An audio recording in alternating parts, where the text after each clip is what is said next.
Magsasabit na rin ng Team Patay at Team Buhay poster ang Diocese ng Tarlac.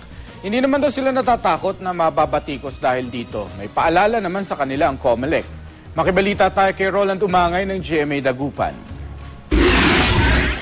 Hindi raw magtatapos sa San Sebastian Cathedral sa Bacolod City ang paglalagay ng Team Patay at Team Buhay tarpaulin para ipaalam sa mga botante kung sino-sino sa mga kandidato ang pro-life at sino ang hindi.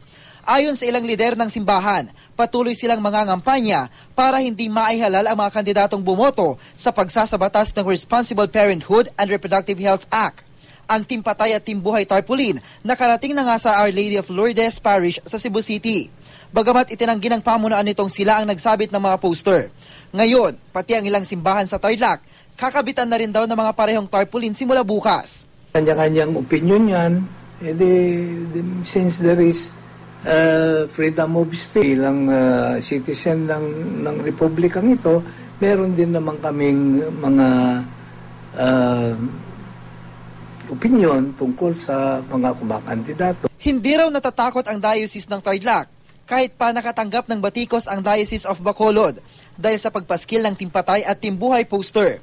Nitong nagdaang linggo lang, kumalat ang ilang text at Facebook post na nagsasabing 5 sa mga pari ng Diocese of Bacolod ang di umano'y may mga anak na. Binansagan silang Team Tatay. Sagot ng simbahan, pamimersonal na raw ito.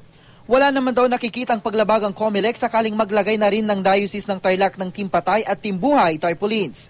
Ang importante raw, sumunod ang Diocese sa panuntunan ng COMELEC, partikular sa common poster area at tamang sukat ng tarpaulin. Roland Umangay, Nagbabalita, Pilipinas.